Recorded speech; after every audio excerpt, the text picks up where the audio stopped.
Fala, sétimo ano, tudo beleza? Vamos nessa para nossa revisão, para o teste de vocês, que vai ser um sucesso. Vamos nessa? Primeira, o que era a talha? Aqui a gente vai começar a lembrar as obrigações que os servos tinham com o senhor feudal. A talha era a divisão da produção. Aquilo que o servo produzia dentro do manso servil, ele dividia. Uma parte da produção era do servo e outra parte da produção era do senhor feudal. Isso é a talha. O que é a corveia? A corveia é o trabalho gratuito do servo no manso senhorial. Vocês lembram que a gente estudou a divisão do feudo, o manso servil, a área reservada para o servo, o manso senhorial, a área reservada para o senhor feudal. E aí o servo era obrigado a trabalhar 3 a 4 dias por semana de graça no manso senhorial, que era a área reservada para o senhor feudal, e aquilo que ele produzia no manso senhorial era do senhor feudal. Ok? Então era trabalho gratuito no manso senhorial. Isso é a corveia. As banalidades. As banalidades eram o pagamento pelo uso dos instrumentos. Se o servo ia usar o forno, ele pagava. Se ele ia passar por uma ponte, ele pagava. Se ele ia usar o moinho, ele pagava. Né? Tudo que ele usava no feudo, ele pagava. Né? Ele pagava pelo aluguel dos instrumentos, pelo uso dos instrumentos. As banalidades, tá? Essa obrigação aí. Próxima. Como era a cerimônia da suzerania e vassalagem e como se chamava? Nós estudamos a suzerania e vassalagem, suzeranos e vassalos, né? O suzerano é aquele que doa um território para um outro nobre, e o nobre que está recebendo esse território é o vassalo. E nós estudamos que os suzeranos e vassalos, quando eles faziam uma aliança, e o suzerano doava um território para o vassalo, eles faziam um ritual, né? Eles faziam uma cerimônia. E essa cerimônia era chamada de homenagem, tá? Essa cerimônia era chamada de homenagem. Como é que funcionava? O vassalo se ajoelhava diante do seu suzerano, não é isso? Lembra disso? Colocava as mãos dele entre as mãos do suzerano, não é isso? E aí dizia umas palavras bonitas, né? E aquela frase que a gente falou na sala de aula, né? Que você sabe qual é a frase que o vassalo dizia para o suzerano. Você lembra disso, né?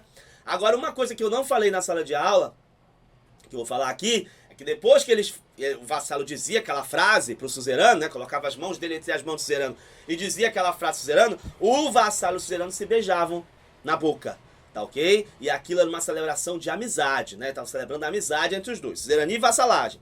Aí você vai para a próxima. Quais são os 3 principais grupos da sociedade feudal e qual o papel de cada um deles? Os 3 principais grupos são o clero, a nobreza e os servos. O que o clero faz? Cuida da parte religiosa, as cerimônias, batizado, casamento, funeral, etc. O que o nobre faz? O nobre cuida da defesa, cuida da guerra. A função dos nobres é guerrear. Quando o nobre não está guerreando, ele está fazendo o quê? Ele está no torneio, né? Ele está ali no passatempo dele, né? Ocioso, certo? Mas em geral, ou ele está treinando para a guerra, ou ele está em guerra.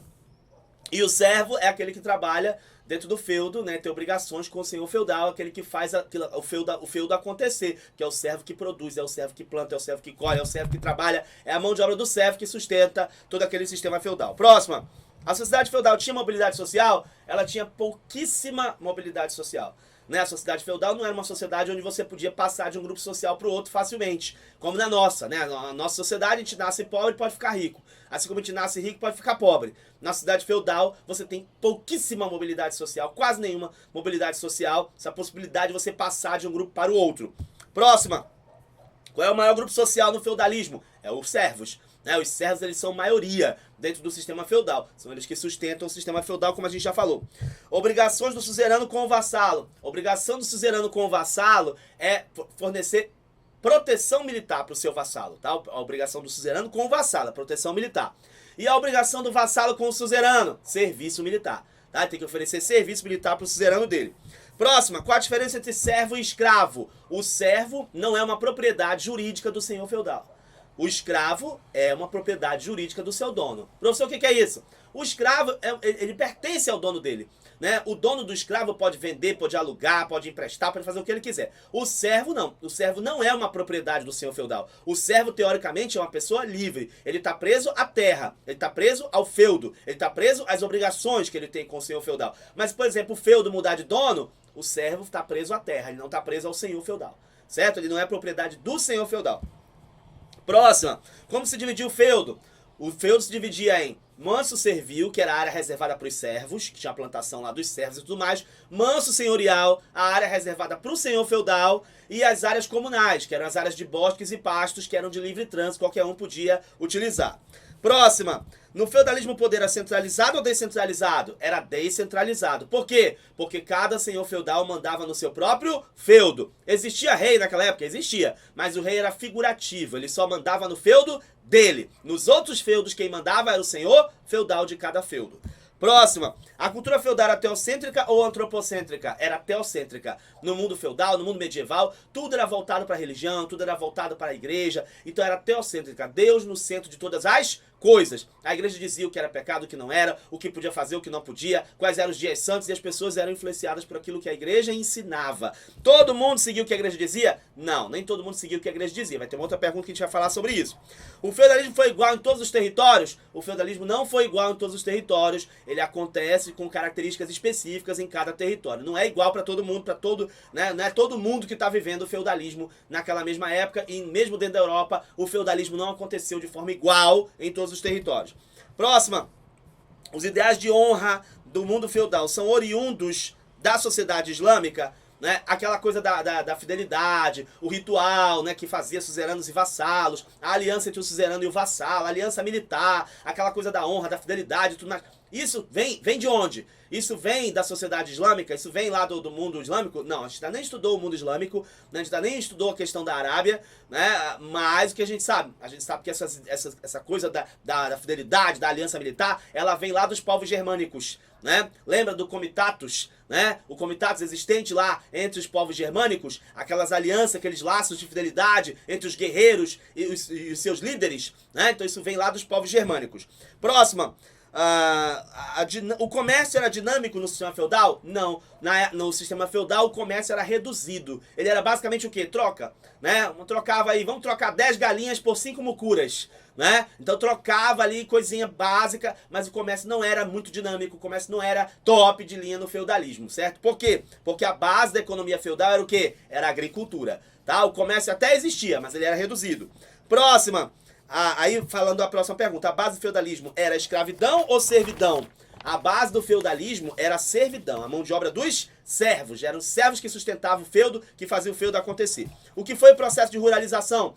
Foi o processo no qual as pessoas começaram a migrar para as áreas rurais em função das grandes invasões, né? As pessoas com medo, aquele cenário de guerra, as grandes invasões, o que as pessoas fizeram? Começaram a sair das áreas urbanas e migrar para onde? Para as áreas rurais. E ao migrarem para as áreas rurais, o que aconteceu? Elas se colocaram debaixo da proteção de um senhor, de um nobre. E aí, para ficar na terra, elas tinham que trabalhar. E aí, para ficar na terra, elas tinham que trabalhar, receber proteção. Então começou a configurar o feudalismo aí, né? Um senhor feudal que é o dono da terra e os servos que trabalham na terra em troca de proteção. Próxima.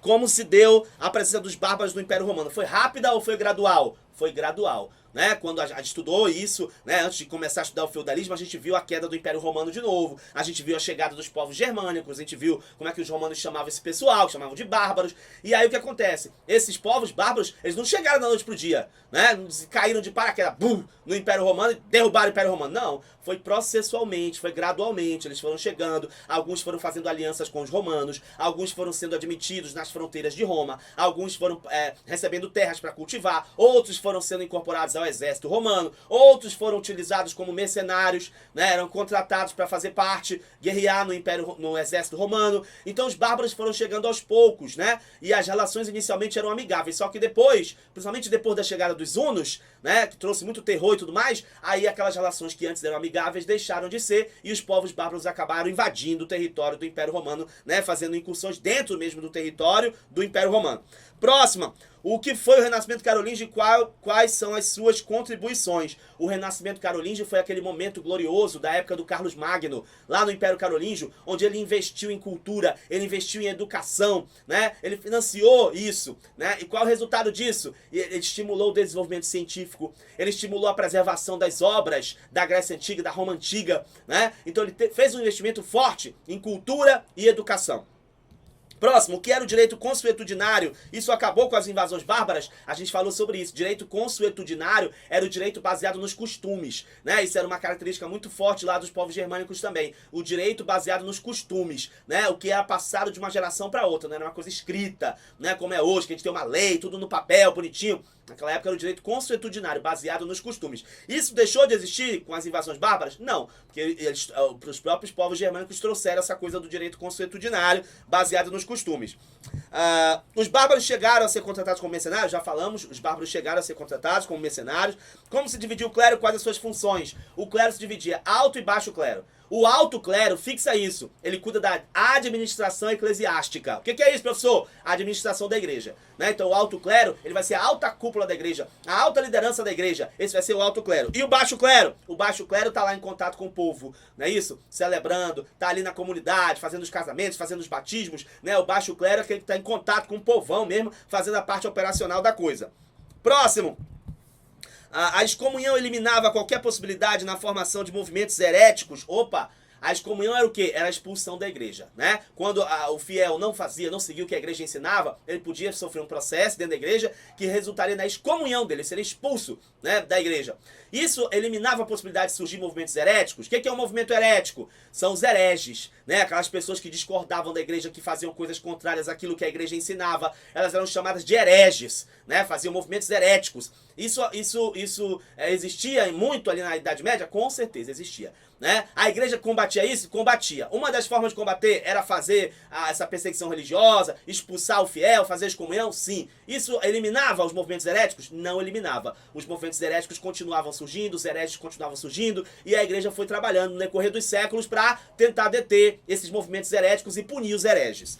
A próxima, como a igreja se posicionava sobre a desigualdade existente na sociedade feudal? A igreja acabava justificando a desigualdade social da sociedade feudal, né? Ela dizia, olha, assim como é na terra, é no céu. Assim como lá no céu tem Deus Pai, Deus Filho e Deus Espírito Santo, e cada um tem a sua função, aqui na terra também. Aqui na terra nós temos os nobres, o clero e os servos. Os nobres se ocupam da guerra, o clero se ocupa da religião e os servos trabalham. Né? Então a igreja dizia que isso era a vontade de Deus, a igreja dizia que essa sociedade era uma sociedade sagrada, né? E que por isso o servo não deveria se revoltar, o servo não deveria se conformar de ser explorado, né? Então basicamente era isso que a igreja ensinava. Qual era a base da economia feudal? Já falamos, é a agricultura, né? O grupo mais poderoso na Idade Média era a burguesia ou a nobreza? Era a nobreza, né? No feudalismo, quem tem terra tem poder, e os nobres é que tinham as terras, então os nobres é que eram os poderosos. Se a gente fizesse uma pirâmide social do feudalismo, como é que ficaria a posição de cada grupo? Se a gente fizesse uma pirâmide social do feudalismo, os servos ficariam na base da pirâmide, a nobreza ficaria no meio da pirâmide, e no topo da pirâmide ficaria o clero, tá? Porque é minoria, beleza? Como eram chamados os fiscais do Carlos Magno? A gente falou sobre isso. O Carlos Magno, no período de esplendor do governo dele, ele dividiu o império dele em províncias, e essas províncias eram administradas por nobres, né? Só que o que acontece? É uma coisa muito importante. Esses nobres, eles eram fiscalizados, né? O Carlos Magno enviava um fiscal para ver como é que estava o trabalho desses nobres. Esse fiscal que o Carlos Magno enviava era chamado de missi dominici. Tá? O fiscal que o Carlos Magno enviava para fiscalizar o trabalho dos nobres era chamado de missi dominici. Beleza? Esse fiscal. Agora, os nobres que recebiam territórios para serem administrados, né? O Carlos Magno dividiu em província e entregou para os nobres administrarem. Como é que eram chamados esses nobres? Eram chamados de condes, duques, marqueses, né? O nobre que recebia um condado era chamado de conde. O nobre que recebia um ducado era chamado de duque. O nobre que recebia uma marca, que eram aquelas províncias das fronteiras do Império Carolíngio, era chamado de marquês. Certo? Então isso era o modelo administrativo do Carlos Magno. O Carlos Magno, no Império Carolíngio, ele dividiu o império dele em províncias e entregou para nobres administrarem. E esses nobres eram fiscalizados, né, por um enviado do rei, o fiscal do rei, que era chamado de missi dominici, beleza? Próximo, e os nobres que já falamos sobre isso. Carlos Magno investiu na alfabetização de seus religiosos e servidores da administração do reino, com certeza. Na época do Renascimento Carolíngio, o Carlos Magno investiu em educação, investiu na alfabetização, né? Ele investiu nessa área. A próxima, as relações suzeranos e vassalos eram recíprocas. O que é reciprocidade? Mano, reciprocidade é o toma lá da cá. Certo? Eu te ajudo e tu me ajuda, tá? Eu faço uma coisa pra ti, tu faz outra coisa pra mim. É a reciprocidade, é a troca, é o toma lá da cá. Isso existia? entre os suzeranos e vassalos? Com certeza, as obrigações eram mútuas, né? Eram recíprocas. O suzerano tinha que dar proteção militar para o vassalo. E o vassalo tinha que dar o quê para o suzerano? Serviço militar. Então as relações eram recíprocas. Era o quê? Era o toma lá da cá, entre o suzerano e o vassalo. No feudalismo, os monarcas tinham poder absoluto? Já falamos sobre isso. Os monarcas, os reis, na época feudal, eles não tinham poder absoluto. Eles eram figurativos. Eles governavam, dominavam realmente, efetivamente, somente o feudo que era da propriedade deles. Os outros feudos, quem mandava era o senhor feudal de cada feudo. E já falamos da obrigação do vassalo considerando. Então, gente, essas eram as principais considerações que eu queria fazer sobre essa questão aí do feudalismo, do Império Carolíngio, os assuntos que a gente estudou, né, para esse teste. Vai dar tudo certo, show de bola, beleza? A gente se encontra daqui a pouco. Até a próxima, tchau!